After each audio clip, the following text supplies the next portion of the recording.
مشکلات ہمیشہ بہترین لوگوں کے حصے میں آئی ہیں کیونکہ وہ اس کو بہتر طریقے سے انجام دینے کی صلاحیت رکھتے ہیں۔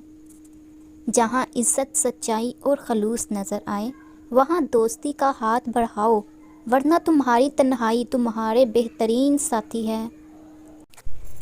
اگر تم کسی کے ساتھ بھلائی کرو اور تم اس کا بدلہ برائی کی صورت میں ملے تو سمجھ لو کہ تمہاری نیکی قبول ہو گئی ہے۔ دو طرح چیزیں دیکھنے میں چھوٹی نظر آتی ہیں، ایک دور سے، دوسرا غرور سے۔ اس شخص کو دوست مت بناؤ جو کسی محفل میں آپ کو شرمندہ کرنا چاہے۔ یہ دنیا کتنی عجیب ہے، ایماندار کو بے وقوف، بے ایمان کو عقل مند اور بے حیا کو خوبصورت کہتی ہے۔ ہمیشہ اس شخص کو عزت دو جو آپ کو عزت دے، کیونکہ عزت محبت سے کہیں زیادہ خاص ہوتی ہے۔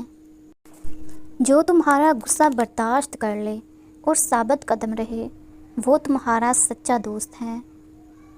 جو شخص کسی کے عیب کی تلاش میں رہتا ہے اس سے کوئی نہ کوئی عیب مل ہی جاتا ہے۔ کسی انسان کی محبت پانا چاہتے ہو تو اس کو بتا دو، کیونکہ زندگی موقع کم اور دھوکہ زیادہ دیتی ہے۔ اگر تم چاہتے ہو کہ تمہاری کوئی دعا رد نہ ہو تو اپنے دن کا آغاز صدقے سے شروع کیا کرو۔ کبھی بھی اپنی جسمانی طاقت اور دولت پر بھروسہ نہ کرنا، کیونکہ بیماری اور غربت آنے میں دیر نہیں لگتی۔ جس سے محبت کی جائے اس سے مقابلہ نہیں کیا جاتا۔ کسی کو پا لینا محبت نہیں بلکہ کسی کے دل میں جگہ بنا لینا محبت ہے۔ تمام رشتوں میں سب سے کمزور رشتہ تمہارے جسم اور تمہاری روح کا ہے، نہ جانے کسی وقت اور کہاں ٹوٹ جائے۔